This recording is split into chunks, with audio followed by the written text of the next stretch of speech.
A low, persistent hum filled the Situation Room, the kind of sound produced by machines running at full capacity and people trying to think under pressure. Screens flickered with satellite images, live feeds, and streaming intelligence reports from Europe. It was well past midnight, yet no one in the room looked tired, only tense. Exhaustion would come later. For now, urgency kept everyone alert. At the center of the long, polished table, a digital map of Eastern Europe glowed in stark reds and yellows. Each blinking marker represented a strike, a defensive failure, or a new layer of uncertainty. An analyst zoomed in on Ukraine, revealing clusters of degraded air defense sites. The mood shifted as more red icons appeared. Another air defense node compromised, the analyst announced, voice tight. That makes 23 in the last week. Several advisors exchanged troubled glances. The Secretary of Defense leaned forward, hands clasped so firmly his knuckles turned white. This pattern isn't random, he said. Russia has altered its strike doctrine, coordinated waves, adaptive targeting, decoys followed by precision hits. They're dismantling Ukraine's air grid systematically. A murmur rippled around the table. A senior intelligence officer added, "Their electronic warfare units are getting more aggressive too. Our partners on the ground say some systems are being blinded before they can even respond." The president, sitting at the head of the table, exhaled slowly. He had been briefed for days on escalating tensions, but something about tonight's data felt different, heavier, more deliberate. "Why didn't we predict this shift?" he asked quietly. Silence followed, not because no one had answers, but because none of the answers were comforting. "We saw the build-up," the CIA director admitted. "We flagged the possibility, but the speed and coordination, it exceeded our models." She paused. "Ukraine is holding on, but their air defense network is under severe strain." The president tapped the table thoughtfully. "I want a full assessment. What failed, what we missed, and what support options we have left." He stood, turning once more to the glowing map. The red markers pulsed like tiny alarm bells across an entire region. "Tonight," he said, "we figure out how to respond. But first, we figure out how this happened." The room grew still. No one said it aloud, but the unspoken realization hung heavy in the air.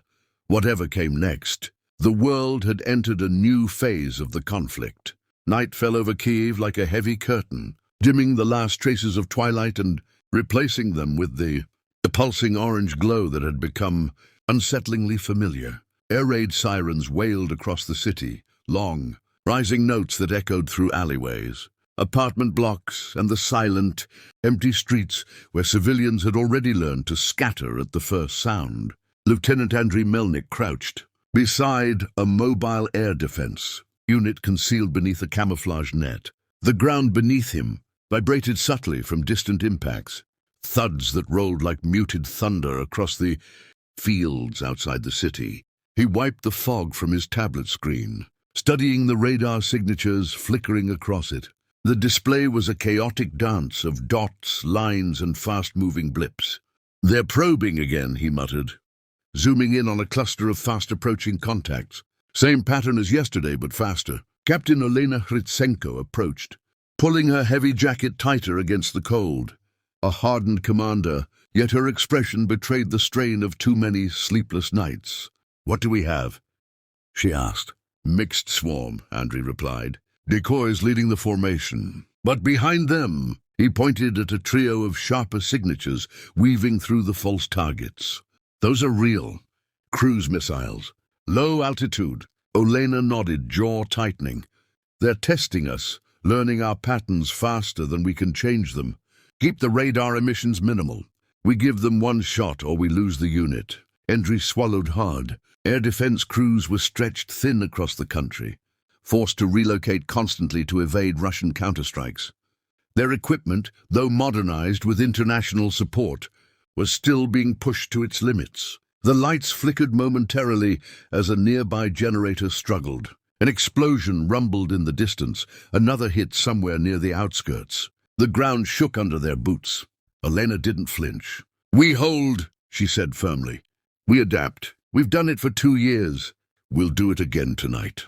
Andriy glanced up at the sky. Somewhere above the clouds, Drones and missiles traced faint arcs invisible to the naked eye. Somewhere far away, people slept, unaware of the invisible battles fought every night to keep the city alive. A new alert chimed on his tablet. The real wave was coming. "Captain," he whispered, "this is the biggest one yet." Olena steadied her voice. "Then we fight the biggest one yet." Kyiv braced itself as another barrage swept toward it. Another test, another night of endurance. Another reminder that survival was measured in minutes and decisions made under fire. Clara Hayes had met sources in strange places before. Parking garages, hotel lobbies, noisy cafes, but tonight felt different. The old archive room beneath the Capitol press offices was almost too quiet. Dust floated lazily in the thin beam of a single desk lamp. The smell of paper, ink, and age made the room seem removed from time itself. Her source arrived without a greeting, a hood pulled low over his face. He moved quickly, nervously, glancing toward the hallway before sliding a thick manila folder across the table. Clara didn't touch it yet. "You said this was urgent." "More than urgent," he replied, voice tight. "Explosive and dangerous." His hands trembled slightly as he stepped back. Clara finally reached for the folder and opened it. Inside were photocopied notes, meeting summaries, fragments of internal memos, and scribbled comments in the margins. Some pages were redacted so heavily they resembled blacked-out mosaics. Others were crystal clear. "What exactly am I looking at?" she asked. "Intelligence briefings," he said. Warnings that certain changes in Russia's military posture were coming. Some of these were circulated months before the escalation. He lowered his voice further. "And there are claims, unverified, that former President Trump heard similar warnings from private contacts, long before any official channels reported them."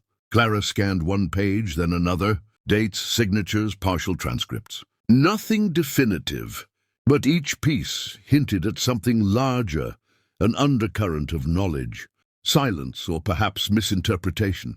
It wasn't proof, not yet, but it was enough to raise serious questions. She closed the folder slowly. "You know I can't publish any of this without verification." "I'm not asking you to publish," he said. "Not yet. I'm asking you to understand what you're holding.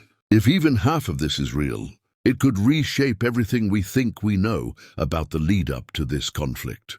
Clara felt the weight of the pages in her hands, not just physical weight, but the weight of implications, of consequences. Journalism often walked the line between revelation and responsibility, and tonight that line felt razor-thin.